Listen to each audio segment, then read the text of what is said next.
கல்விக்காக SSA வழியாக வர வேண்டிய அந்த நிதியும் தமிழ்நாட்டுக்கு பல கோடிகள், ஆயிரக்கணக்கான கோடி நிதி நிறுத்தி வைக்கப்பட்டிருக்கிறது.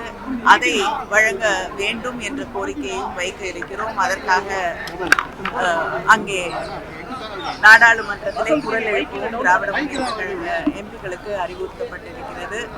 அதை தாண்டி விவசாயிகள் நீண்ட நாட்களாக கோரிக்கை வைத்துக் கொண்டிருக்கிறார்கள். முதலமைச்சர் அவர்களும் கடிதம் எழுதியிருக்கிறார்கள். அரிசி ஈரப்பதத்தை, நெல்லில் இருக்கக்கூடிய ஈரப்பதத்தை ஏற்றுக்கொள்வதற்கு அதிகப்படியாக அதை உயர்த்தி தர வேண்டும் என்ற கோரிக்கை வைக்கப்பட்டிருக்கிறது. மழையால் பாதிக்கப்பட்டிருக்கிறோம். ஈரப்பதம் அவர்கள் ஏற்றுக்கொள்ளக்கூடிய அந்த சதவிகிதம் ஏற்றப்பட வேண்டும் என்ற கோரிக்கை வைக்கப்பட்டிருக்கிறது.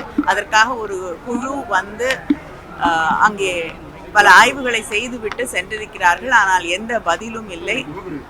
சமீபத்திலே நடந்த நிலைக்குழு கூட்டத்திலும் நான் இதை வலியுறுத்தி இருக்கிறேன்.